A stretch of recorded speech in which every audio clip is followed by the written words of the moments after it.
गोस्वामी तुलसीदास जी कहते, मैं कौन सी कथा को प्रारंभ करने जा रहा हूं, तो पहला शब्द का ध्यान करिए, बिमल कथा। कैसी कथा? कहिए कहिए, बीच में बोला करिए, कुछ पूछे ना बोला करिए, इससे पता चलेगा कितने लोग सो रहे हैं, कितने लोग सुन रहे हैं। कौन सी कथा?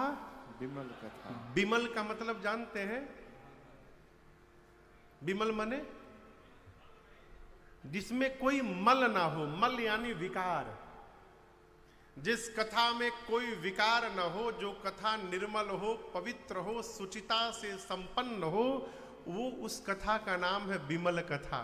और यहां आके एक बात याद रखिएगा, केवल भगवान की ही कथा जो है वो विमल कथा हो सकती है।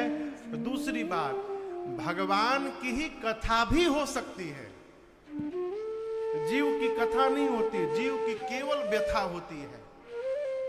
किसी के साथ बैठ के 10 मिनट उसके बारे में बतिया लीजिए, सर में टेंशन हो जाएगा है? वो इतना दुखड़ा रो देगा आपको कि आपको लगेगा कहां से पूछ दिया। हमारे एक परिचित है बाबूजी, अब तो बुजुर्ग हैं बहुत।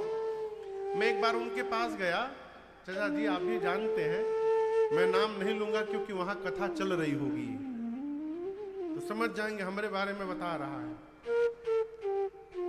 उनसे केवल मैंने इतना पूछा था कि और बाबूजी कैसे हैं आप, बस 1.5 घंटा बोले थे।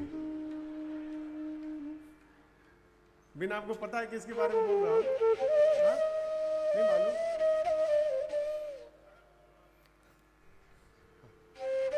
केवल इतना पूछा था, और बाबूजी कैसे हैं आप? 1.5 घंटा बोले। सुबह जगने से लेकर रात तक सोने तक वो क्या क्या करते सब बता दिए। उसके बाद मैं जब भी उनको देखता हूं तो मैं पूछता नहीं हूं कुछ, केवल प्रणाम करके जाके बैठ जाता हूं बस। जीव जब अपने बारे में बताएगा तो सिर में दर्द बढ़ेगा। जगदीश की कथा जब कान में पड़ेगी तो सिर का दर्द समाप्त हो जाएगा। भगवान की ही कथा विमल कथा है।